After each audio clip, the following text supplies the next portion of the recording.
Hi friends, ഞാൻ നിങ്ങൾക്കായിട്ട് share ചെയ്യാൻ പോകുന്നത് ഒരു മാംഗോ കേക്കിൻ്റെ റെസിപ്പിയാണ്. നല്ല സോഫ്റ്റും അതുപോലെ തന്നെ നല്ല ടേസ്റ്റിയുമായിട്ടുള്ളൊരു കേക്കാണിത്. ഇതൊരു കോട്ടൺ സോഫ്റ്റ് ആയിട്ടുള്ളൊരു സ്പോഞ്ച് വെച്ചിട്ടാണ് റെഡിയാക്കുന്നത്. അപ്പോൾ സാധാരണ സ്പോഞ്ച് കേക്കിൽ നിന്ന് കുറച്ച് ഡിഫറൻസ് ഉണ്ട്. അപ്പോൾ അതെങ്ങനെ റെഡിയാക്കണേന്ന് നോക്കാം. നിങ്ങളെൻ്റെ ചാനൽ ആദ്യമായിട്ടാണ് കാണുന്നതെങ്കിൽ പ്ലീസ് ആ റെഡ് കളർ സബ്സ്ക്രൈബ് ബട്ടൺ ഒന്ന് ക്ലിക്ക് ചെയ്ത് ഒന്ന് മാക്സിമം സപ്പോർട്ട് ചെയ്യണം. അപ്പോൾ നമുക്ക് തുടങ്ങാം. ഇതൊരു 150 ഗ്രാം മൈദയുണ്ട്. അതിലേക്ക് കുറച്ച് ഉപ്പ് കൂടി ചേർത്തിട്ട് ഒരു 3 പ്രാവശ്യം നന്നായിട്ട് അരിച്ച് വെച്ചിരിക്കുന്നതാണിത്. പിന്നെ നമുക്ക് അത്രയും തന്നെ പഞ്ചസാര വേണം, 150 ഗ്രാം തന്നെ പഞ്ചസാര വേണം. പിന്നെ നമുക്കൊരു 100 ml വെജിറ്റബിൾ ഓയിൽ വേണം. ഇതിപ്പോൾ സൺഫ്ലവർ ഓയിലാണ് എടുത്തിരിക്കുന്നത്. അത്രയും തന്നെ 100 ml തന്നെ പാലും വേണം. ഇതിലേക്ക് കുറച്ച് വെജിറ്റബിൾ ഓയിലും അതുപോലെ തന്നെ പാലൊക്കെ നമ്മൾ കൂടുതൽ ചേർക്കുന്നുണ്ട്. എന്നാലും നല്ല കോട്ടൺ സോഫ്റ്റ് ആയിട്ടുള്ളൊരു സ്പോഞ്ച് കേക്ക് കിട്ടുള്ളൂ. പിന്നെ നമുക്കൊരു 5 മുട്ടയുടെ വെള്ളയും മഞ്ഞയും ഇതിപ്പോൾ ഞാൻ വേർതിരിച്ച് വെച്ചിട്ടുണ്ട്. ഒട്ടും വൈറ്റ് പോർഷനിലോട്ട് ഒട്ടും എഗ്ഗിൻ്റെ യോക്ക് വീഴാനായിട്ട് പാടില്ല. ആ രീതിയിൽ ശ്രദ്ധിച്ചിട്ട് വേർതിരിച്ച് വെക്കണം. ഇനി നമുക്കിതിലേക്ക് ഈ എഗ് യോക്കിലേക്ക് കുറച്ച് പാൽ ഒഴിച്ച് കൊടുക്കാം. നമ്മൾ എടുത്ത് വെച്ചിരിക്കുന്ന പാലുണ്ടല്ലോ, അത് ഒഴിച്ച് കൊടുക്കാം.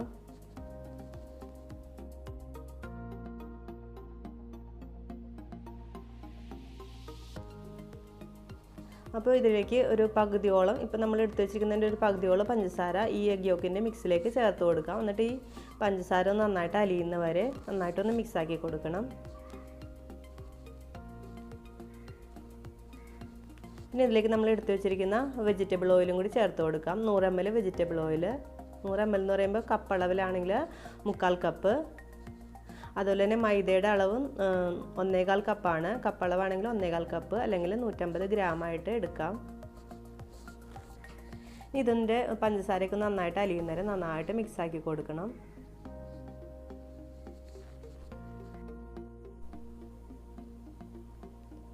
ഇത് നന്നായിട്ട് മിക്സായിട്ട് വന്നിട്ടുണ്ട്. ഇനി നമുക്കിതിലേക്ക് നമ്മൾ അരിച്ചു വെച്ചിരിക്കുന്ന പൊടി ഉണ്ടല്ലോ, മൈദയുടെ പൊടി ഇട്ട് കൊടുക്കാം. ഇതിലേക്ക് നമ്മൾ ബേക്കിംഗ് പൗഡറോ ബേക്കിംഗ് സോഡയോ വേറെ ഒന്നും തന്നെ ചേർക്കുന്നില്ല.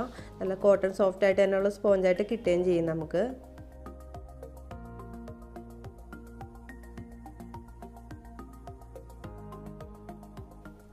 നന്നായിട്ടൊന്ന് മിക്സാക്കി കൊടുക്കുക. കട്ടയൊന്നും കെട്ടാതെ നന്നായിട്ടൊന്ന് മിക്സാക്കി കൊടുത്തിട്ടുണ്ട്. ഇപ്പോൾ ഇനി നമുക്കിത് മാറ്റി വെക്കാം. എന്നിട്ട് നമുക്ക് എഗ് വൈറ്റ് ഒന്ന് നന്നായിട്ട് പതപ്പിച്ചെടുക്കാം. അതിലേക്ക് ഒരു നാരങ്ങയുടെ നീര് പിഴിഞ്ഞൊഴിക്കുന്നുണ്ട്. നാരങ്ങ നീര് അല്ലെങ്കിൽ വിനാഗിരി ഒഴിച്ച് കൊടുക്കാം, അല്ലെങ്കിൽ ക്രീം ഓഫ് ടാർട്ടാർ ഉണ്ടെങ്കിൽ അത് 1/2 ടീസ്പൂൺ ഇട്ട് കൊടുക്കാം. എന്നിട്ട് നന്നായിട്ടൊന്ന് ബീറ്റ് ചെയ്ത് നല്ല സ്റ്റിഫായിട്ടുള്ള പീക്സാക്കി ബീറ്റ് ചെയ്തെടുക്കുക. പഞ്ചസാരയും കൂടി ചേർത്തിട്ട് നന്നായിട്ട് ബീറ്റ് ചെയ്തെടുക്കണം. അപ്പോൾ ഇത് നല്ല സ്റ്റിഫായിട്ട് തന്നെ ബീറ്റ് ചെയ്തെടുത്തിട്ടുണ്ട്. ഇനി നമുക്ക് ഈ എഗ് വൈറ്റ് എഗ് യോക്കിൻ്റെ മിക്സിലേക്ക് ഫോൾഡ് ചെയ്ത് കൊടുക്കണം. അതിന് മുന്നേ ഈ എഗ് യോക്കിൻ്റെ മിക്സിലേക്ക് നമുക്ക് എസൻസുകൾ ഒഴിച്ച് കൊടുക്കാം. വാനില എസൻസ്, അതുപോലെ തന്നെ ബട്ടർ എസൻസും മിൽക്ക് എസൻസും ഒഴിച്ച് കൊടുക്കുക. ബട്ടർ എസൻസും മിൽക്ക് എസൻസും നിങ്ങളുടെ കയ്യിൽ ഇല്ലെങ്കിൽ വാനില എസൻസ് മാത്രം ഒഴിച്ച് കൊടുത്താൽ മതി. എന്നിട്ടൊന്ന് നന്നായിട്ട് മിക്സാക്കി എടുക്കാം.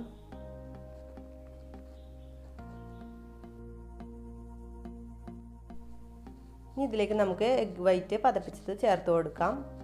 കുറേശ്ശായിട്ട് ഇട്ടിട്ട് ഒന്ന് ഫോൾഡ് ചെയ്തെടുക്കണം. ഒരു റബ്ബർ സ്പാറ്റിൽ അതുപോലെ അല്ലെങ്കിൽ ഒരു ബലൂൺ ഡിസ്കോ ഉണ്ടെങ്കിൽ നന്നായിട്ട് ഫോൾഡ് ചെയ്തെടുക്കാം. ഇതുപോലെ കട്ട് ആൻഡ് ഫോൾഡ് ചെയ്തിട്ട് നന്നായിട്ടൊന്ന് ഫോൾഡ് ചെയ്തെടുക്കണം. ഇപ്പോൾ എഗ് വൈറ്റ് ഫുള്ളായിട്ട് ആഡ് ചെയ്തിട്ട് നന്നായിട്ട് ഫോൾഡ് ചെയ്തെടുത്തിട്ടുണ്ട്. ഇനി നമുക്കൊരു ബേക്കിംഗ് ടിന്നിലേക്ക് ഒഴിച്ചിട്ട് ഇതൊന്ന് ബേക്ക് ചെയ്തെടുക്കാം. ഞാനിപ്പോൾ ഒരു ബട്ടർ പേപ്പറൊക്കെ വെച്ചിട്ട് ഉള്ളൊരു സ്ക്വയർ ടൈപ്പ് ബേക്കിംഗ് ടിന്നാണ് എടുത്തിരിക്കുന്നത്.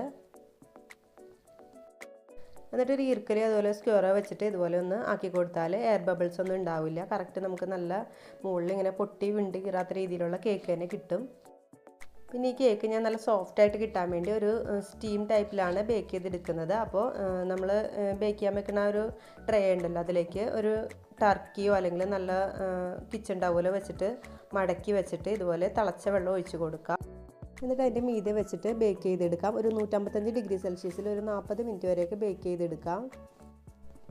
നമ്മൾ ഇങ്ങനെയാണ് കേക്ക് ബേക്ക് ചെയ്യണമെങ്കിൽ സൈഡൊക്കെ ഒന്ന് കരിഞ്ഞൊന്നും പോകില്ല. ചിലർ കേക്ക് ഉണ്ടാക്കുമ്പോൾ സൈഡ് കരിഞ്ഞു എന്ന് പറയില്ലേ, അപ്പോൾ അതുപോലെ ഒന്നും ഉണ്ടാവില്ല. നല്ല സോഫ്റ്റായിട്ട് തന്നെ കിട്ടും. ഇത് നന്നായിട്ട് ബേക്കായിട്ട് കിട്ടിയിട്ടുണ്ട്. കണ്ട മുകളിലൊക്കെ നല്ല സോഫ്റ്റായിട്ട് തന്നെയുള്ള കേക്കാണിത്. ഇങ്ങനെ ക്രാക്സ് ഒന്നും ഉണ്ടാവില്ല. അതുപോലെ തന്നെ സൈഡിൽ നല്ല കോട്ടൺ സോഫ്റ്റ് ആയിട്ടുള്ള ഒരു കേക്ക് തന്നെയാണിത്. നല്ല സ്പോഞ്ചി ആയിട്ടുള്ളൊരു കേക്കാണ്. അപ്പോൾ ഇത് നമുക്ക് തണുത്തിട്ടൊന്ന് ലെയറായിട്ടൊന്ന് കട്ട് ചെയ്തെടുക്കണം. ഇനി കേക്ക് ഒന്ന് ഡെക്കറേറ്റ് ചെയ്തെടുക്കാനായിട്ട് ഞാൻ മാംഗോയുടെ പീസസ് ഇതുപോലെ കട്ട് ചെയ്തെടുക്കുന്നുണ്ട്. ഒരു സ്പൂൺ ഷേപ്പിൽ കട്ട് ചെയ്തെടുക്കുന്നുണ്ട് മുകളിൽ വെച്ചിട്ട് ഒന്ന് ഡെക്കറേറ്റ് ചെയ്യാനായിട്ട്. നമുക്ക് കേക്ക് ഒന്ന് ഐസിങ് ചെയ്തെടുക്കാം. ഞാനിപ്പോൾ ഒരു 3 ലെയറായിട്ട് കേക്ക് കട്ട് ചെയ്ത് വെച്ചിട്ടുണ്ട്. അപ്പോൾ ഫസ്റ്റ് ലെയർ വെച്ചിട്ട് അതിലേക്ക് ഷുഗർ സിറപ്പ് ഒന്ന് വെച്ചിട്ട് സോക്ക് ചെയ്ത് കൊടുക്കുന്നുണ്ട്. ഞാനിപ്പോൾ ക്രീം എടുത്തിട്ട് ഇതുപോലത്തെ ഒരു പൈപ്പിംഗ് ബാഗിലാക്കിയിട്ട് വെച്ചേക്കുന്നതാണ്. അപ്പോൾ നമുക്ക് എളുപ്പത്തിൽ തന്നെ ഒന്ന് ഐസിങ് ചെയ്തെടുക്കാൻ പറ്റും. കറക്റ്റ് ലെവലിൽ തന്നെ കിട്ടുകയും ചെയ്യും. ഇതൊരു സ്ക്വയർ കേക്ക് ആയതുകൊണ്ടാണ് ഇങ്ങനെ ചെയ്യുന്നത്. അപ്പോൾ എളുപ്പത്തിൽ തന്നെ നമുക്ക് ഐസിങ് ചെയ്തെടുക്കാൻ പറ്റും. പിന്നെ ഞാൻ ഈ ഒരു കേക്ക് ഫുള്ളായിട്ട് കവർ ചെയ്യുന്നില്ല ക്രീം വെച്ചിട്ട്. നമ്മളിപ്പോൾ വീട്ടിൽ യൂസ് ചെയ്യാനാണ് ചെയ്യുന്നത്. അപ്പോൾ ക്രീം അധികം ഇഷ്ടമല്ലാത്തവരാണെങ്കിൽ സൈഡൊക്കെ ഒന്ന് ഐസിങ് ചെയ്തെടുക്കേണ്ട ആവശ്യമില്ല. ഇത് ഫുള്ളായിട്ട് കവർ ചെയ്ത് കൊടുത്തിട്ടുണ്ട് ക്രീം വെച്ചിട്ട്. ഇനി നമുക്ക് ഇതിൻ്റെ മീതേക്ക് കുറച്ച് മാംഗോൻ്റെ പീസസ് ഇട്ട് കൊടുക്കാം. മാംഗോൻ്റെ കേക്കാണല്ലോ, അപ്പോൾ നമുക്ക് കുറച്ച് മാംഗോൻ്റെ ടേസ്റ്റ് ഒന്ന് കൂടുതലായിട്ട് കിട്ടാൻ വേണ്ടിയിട്ട് മാംഗോൻ്റെ പീസസ് ഇട്ട് കൊടുക്കുന്നുണ്ട്. പിന്നെ അതുപോലെ തന്നെ ഞാനിപ്പോൾ കുറച്ച് വൈറ്റ് ചോക്ലേറ്റിൻ്റെ പീസസും കൂടി ഇട്ട് കൊടുക്കുന്നുണ്ട്, നല്ലൊരു ടേസ്റ്റ് കൂടാനായിട്ട്. ഇതുപോലെ തന്നെ നമുക്ക് എല്ലാ ലെയറും ഇതുപോലെ ഒന്ന് സോക്ക് ചെയ്തിട്ട് ക്രീം വെച്ചിട്ട് അതുപോലെ തന്നെ പീസസ് ഇട്ട് കൊടുത്ത് ഒന്ന് കവർ ചെയ്തെടുക്കാം.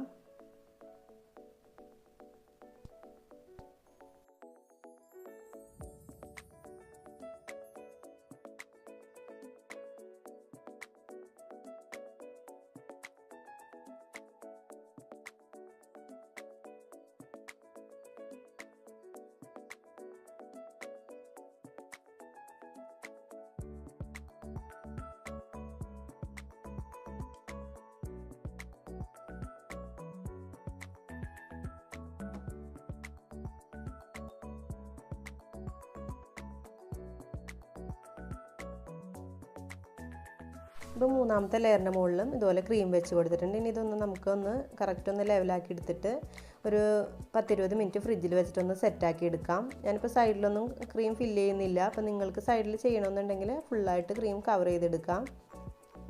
ഇപ്പോൾ ഇത് ഫ്രിഡ്ജിൽ വെച്ചിട്ട് സെറ്റായ കേക്കാണ്. എന്നിട്ട് ഞാനിപ്പോൾ സൈഡൊക്കെ ഒന്ന് ലെവലായിട്ട് കിട്ടാനായിട്ട് കുറച്ച് ഭാഗം മുറിച്ച് മാറ്റുകയാണ്, എന്നാലേ കാണാനായിട്ടൊരു ഭംഗി ഉണ്ടാവുള്ളൂ. അപ്പോൾ ഫ്രിഡ്ജിൽ വെച്ചിട്ട് സെറ്റാക്കിയിട്ട് ശേഷം മാത്രം ഇതുപോലെ മുറിച്ചെടുക്കുക, അല്ലെങ്കിൽ പൊടിഞ്ഞു പോവും.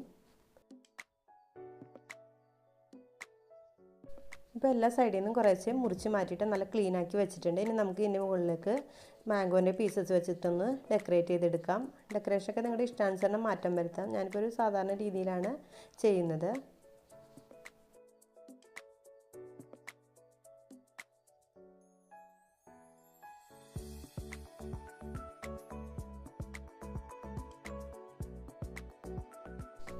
ഇപ്പോൾ ഇത് കംപ്ലീറ്റ് ആയിട്ട് ക്രീം വെച്ചിട്ടൊന്ന് ഡെക്കറേറ്റ് ചെയ്തെടുത്തിട്ടുണ്ട്. ഈ ഒരു കേക്ക് നിങ്ങൾ എന്തായാലും ഒന്ന് ഉണ്ടാക്കി നോക്കണം കേട്ടോ. നല്ല സോഫ്റ്റാണ്, നമ്മൾ വായിൽ വെച്ച് കഴിഞ്ഞാൽ അലിഞ്ഞു പോണ ടൈപ്പ് കേക്കാണിത്. നല്ല കോട്ടൺ സോഫ്റ്റ് ആയിട്ടുള്ള ഒരു കേക്കാണിത്. അപ്പോൾ എല്ലാവരും ഒന്ന് ട്രൈ ചെയ്ത് നോക്കണം. സാധാരണ സ്പോഞ്ച് കേക്കിൽ നിന്ന് കുറച്ചുകൂടി സോഫ്റ്റ് ആയിട്ടുള്ള ഒരു കേക്കാണിത്. അപ്പോൾ ഞാനിപ്പോൾ എടുത്തേക്കുന്ന അളവുകൾ തന്നെ കറക്റ്റായിട്ട് എടുക്കാനായിട്ട് ശ്രദ്ധിക്കുക. അപ്പോൾ ആ രീതിയിൽ തന്നെയുള്ള കേക്കായിട്ട് കിട്ടും. പിന്നെ നിങ്ങൾക്ക് എൻ്റെ ഈ റെസിപ്പി ഇഷ്ടമായെങ്കിൽ ലൈക്ക് ചെയ്യുക, അതുപോലെ തന്നെ കമൻറ്റ് ചെയ്യുക. പിന്നെ സബ്സ്ക്രൈബ് ചെയ്തിട്ടില്ലെങ്കിൽ ആ സബ്സ്ക്രൈബ് ബട്ടണും കൂടി ഒന്ന് ക്ലിക്ക് ചെയ്യണം. പിന്നെ ഫ്രണ്ട്സിനായിട്ടൊന്ന് ഷെയർ ചെയ്തും കൂടി കൊടുത്തേക്കാം. അപ്പോൾ ഇനി അടുത്ത വീഡിയോ ആയിട്ട് കാണുന്നവരെ ബൈ. Thank you.